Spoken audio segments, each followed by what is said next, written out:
The topic of trust has been on my mind lately, kind of throughout this year, actually, as I've been certain situations have arisen where um, it's really asked me to see, like, oh, who am I trusting, why, and how does this relate to my expectations of them?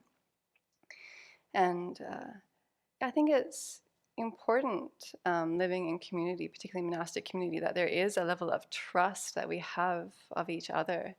um, I think Venerable Chini's mentioned a few times about the idea of when we join the Sangha, we're marrying the people that we're coming into.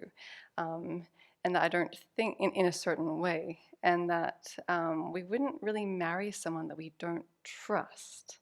Um, yeah, and so I wanted to look a little bit at what trust is, what it isn't, and just to share my thoughts around this in terms of the context of living in community and how important that is.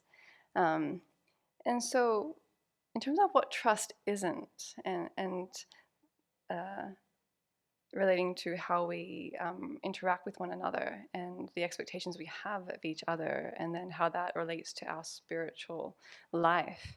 Um, it's not a matter of like, I trust that, you will remember my food preferences or my dietary requirements and cook accordingly for breakfast or lunch. I think most of us here who have some kind of dietary restriction or requirement have turned up to the lunch table and going, oh, they haven't remembered me today for some reason. And there can be different reactions around that. Or it's not a matter of trusting that you'll always be on my side. You'll always vouch for me, agree with my opinions, say that I'm right. And I think that kind of expectation or trust can arise in terms of family or friends, that we have that level of trust or expectation that they will side with us, agree with us, support us, even if they kind of know that we're wrong. And even if, and even if we don't have that intellectual expectation that people will agree with us or side with us, I've noticed myself that when people don't support me or agree with me or challenge me, that I can feel very hurt. Why? Because I've expected that they wouldn't do that. And that trust isn't that other people will always be available for us, that whenever I want to speak with you, you'll be there for me, that you'll always be steady as a rock, emotionally available to support me when I need you, and that you won't be having your own stuff that you need to be taken care of. That's not also the kind of trust or expectation that is healthy or reasonable or realistic to have of one another living in community. And it's definitely not a trust that you'll always tell me what I want to hear. I think, again, at least intellectually, I know that I've signed up for my faults to be pointed out to me, as a Dharma practitioner in general, but specifically even more so joining a monastic community and living with a group of practitioners and living with my teacher. There's an understanding that this is part of the rock tumbler that we've signed up for. And again, I may intellectually know that, but when it happens, the self-centered thought can go crazy. And like, who are you? Why are you saying to me that that is not true? Um, and then with some distance, I can see again that, why I feel like my trust has been broken then, or my expectations have been dashed. It's like, not really seeing things clearly there. So then what is a healthy form of trust to have, of each other living in a monastic or spiritual community? Um, I think it's trusting that everyone's doing their best with what they've got at that particular time. And my opinion about that state of that person doing their best at that time is kind of irrelevant.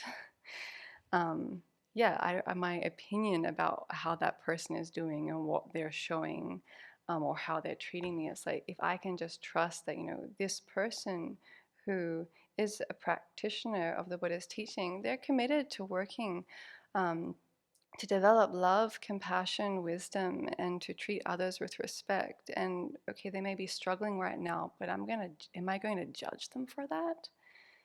I mean, they're going through their own growing pains just as I go through my own, and I know how painful that is when I'm working with my particular issue and it feels like it's on like grand display for everyone else to see. Am I going to judge or criticize or make it even more awkward for that other person? How painful.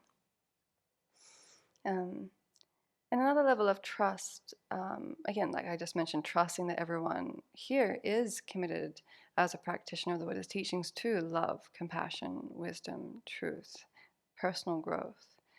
And related to that, then I can trust that I can learn from everyone, either just through watching how someone moves through space, how they put their robes on, how they help others without even having to be asked, how they eat their meal with some form of dignity or care.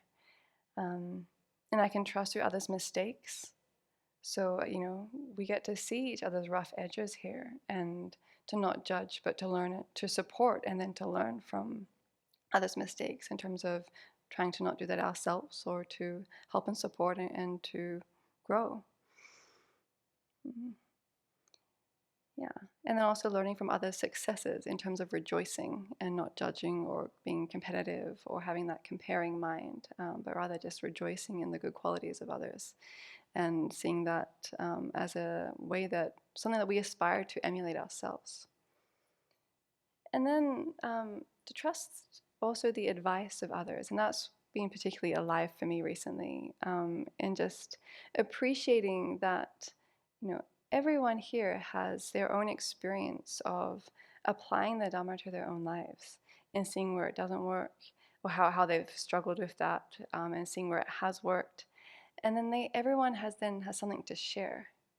And so I felt so supported recently when I've had various conversations and just felt so like poured into from the other person, their own experience, what they could offer me through their own practice.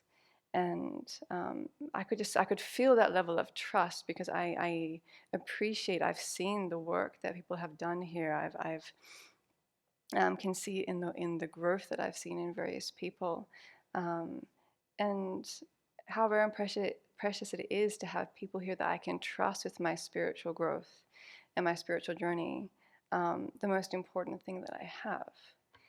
Um, yeah, and particularly trusting that I can go to other people for a reality check, and that as Dharma practitioners, there's that trust that you can bring me back to death, impermanence, precious human life, love, compassion, wisdom, that the self-centered thought is the true enemy, and to look beyond just this life. And there's only a small group of people that I can have that trust with, that I can't, you know, some friends back in Australia, or even my parents, I can't trust them to give me that reality check that looks beyond just this life. So how precious that we have this. Yeah. And I think the story that has been shared twice now, I think, about the Buddha going to the group of 3 practitioners where Anuruddha was, about how they're living in harmony. And he says, yeah, it's a gain for me. It's a great gain for me to be living with these practitioners of the spiritual life.